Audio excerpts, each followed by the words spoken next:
पाकिस्तान जो फ़िक्र ॾींदड़ शाइर मशरिक़ तौरु मञता माणींदड़ अल्लामा इक़बाल जो 146 जनम ॾिहाड़ो मल्हायो पियो वञे।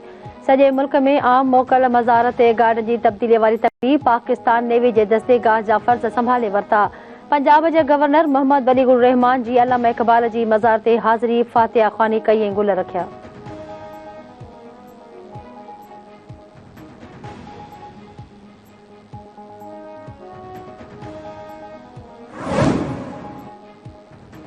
गज़ा ते इसराइल जी बमबारी जारी, जबालिया कैंप ते ॿीहर हमिलो, 30 माण्हू शहीद, ॿिनि मस्जिदनि ते बि बम केराया विया। शहीदनि जो अघु 10,569 थी वियो, 4,324 ॿारहा बि शामिल।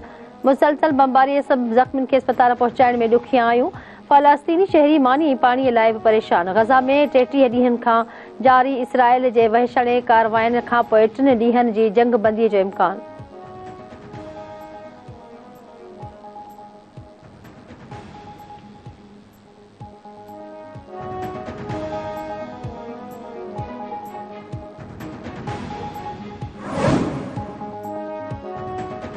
लेवल प्लेइंग फील्ड हुजे या न हुजे, चूंडूं पीपल्स पार्टी खटंदी। Peoples Party chairman Bilawal Bhutto Zardari चयो आहे त कंहिं बि चूंड में पीपल्स पार्टीअ खे लेवल प्लेइंग फील्ड नाहे मिली, पर अवाम पीपल्स पार्टी जे हक़ में फ़ैसिलो ॾिनो। कारकुन लेवल प्लेइंग फील्ड जो ॾोरापो न ॾियनि। 8 फ़रवरी ते चूंडूं थींदियूं। तीर ते मुहर लॻाए सूबाई हुकूमत सां गॾु वफ़ाक़ी सरकार बि ठाहींदासीं। पहिरियों भेरो वज़ीर आज़म, वॾो वज़ीर ऐं मेयर कराची जियाला हूंदा।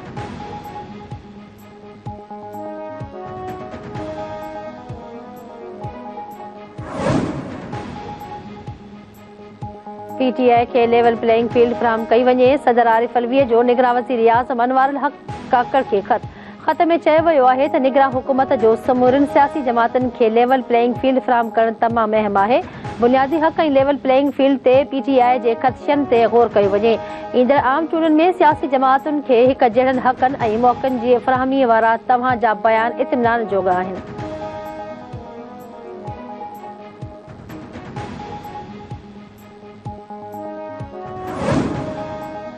ऐं शिकारपुर वेझो कोट शाहू थाणे जी हद में औरत मुबैना तौरु तशदुद जो निशानो बणाए क़तल। ॻोठ खुटल बंद में जवाबदारनि 30 वरियनि जी माई सदोरीअ खे मुबैना तौरु क़तल कयो। दादू वेझो ॻोठ लाल बख़्श बबुर में मुबैना तौरु इतफ़ाक़ी गोली लॻण सबबि नारी फौत। वारसनि जो चवणु आहे त नारीअ जो सौट ज़ाहिद बबुर बंदूक साफ़ करे रहियो हुयो त ओचितो गोली छुटी, जेका 16 वरियनि जी कुलसुम खे लॻी।